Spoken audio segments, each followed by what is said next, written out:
নমস্कार YouTuber सकल छात्र छात्रीरा आमी कमल दास आमी आबारो तोमादेर सामने आज के जे परीक्षा हो गेल द्वादश श्रेणीर राष्ट्रविज्ञानेर सम्पूर्ण एमसीकिউ এবং 8 मानेर आलोचना निये फिरे एसेछि। तोमरा चटफट मिलिए नेबे और आशा राखछि যারা আমার সাজেশন ফলো করে গেছিলে A to Z কমন ছিল আমি এক্ষুনি দেখিয়ে দিব।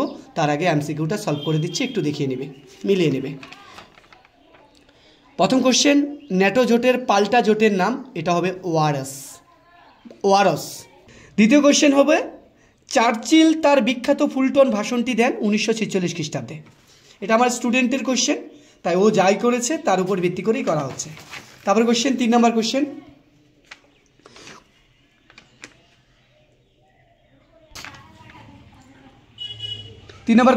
কোন সোভিয়েত নেতা শান্তিপূর্ণ সহাবস্থানের কথা তুলে ধরেছিলেন?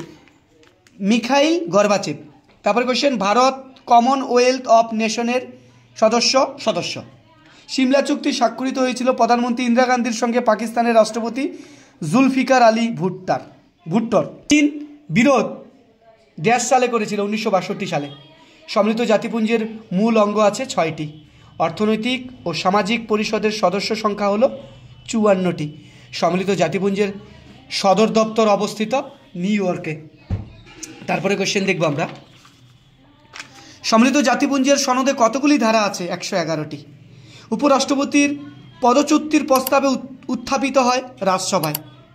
তারপরে ভারতের কেন্দ্রীয় মন্ত্রিসভার স্বাভাবিক কার্যকালের মেয়াদ, এটা তোমরা পারা উচিত, 5 বছর। রাজ্যসভার ড্যাশ অংশের সদস্য প্রতি 2 বছর অন্তর অবসর গ্রহণ করেন, 1-3। পশ্চিমবঙ্গের বিধানসভায় নির্বাচিত সদস্য সংখ্যা 294। হাইকোর্টের বিচারপতির অধীনে কোন এলাকাটি নেই? এখানের মধ্যে কোন এলাকাটি নেই? মূল এলাকা আছে, আপিল এলাকা আছে, হবে মূল ও আপিল এলাকা। সুপ্রিম কোর্টের বিচারপতির পদচ্যুত করতে পারেন রাষ্ট্রপতি। তারপরে কোশ্চেন, ক্রেতা সুরক্ষা আইন তৈরি হয়েছিল 1986 সালে। ভারতের প্রথম প্রধান বিচারপতি হরিলাল জেজ কানিয়া। কোন ধারা বলে সুপ্রিম কোর্ট মৌলিক অধিকার রক্ষার লেখ জারি করতে পারে? 32 নং ধারা। ভারতের প্রাচীনতম high court Kolkata high court. Municipal corporation আমলাতান্ত্রিক প্রধান হলেন কমিশনার। কলকাতা কর্পোরেশনের মোট ওয়ার্ড সংখ্যা তোমাদের জানা উচিত 144টি।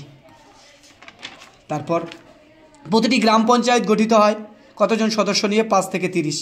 পঞ্চায়েত সমিতির প্রশাসনিক প্রধানকে, এর মধ্যে কোনোটি নয়। এবারে দেখো তোমাদের যে 8 মান ছিল, জাতীয় স্বার্থ, এটা কমন ছিল আমার, এটাও কমন ছিল।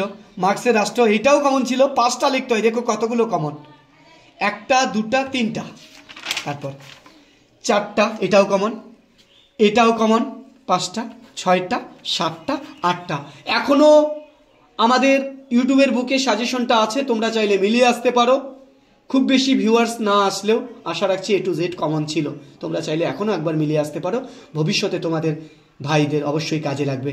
আর আজকের ভিডিও তোমাদের কেমন লাগলো? ভালো লাগলে লাইক, সাবস্ক্রাইব ও শেয়ার অবশ্যই করে দেবে। নমস্কার, আবার পরের ভিডিওতে দেখা হবে।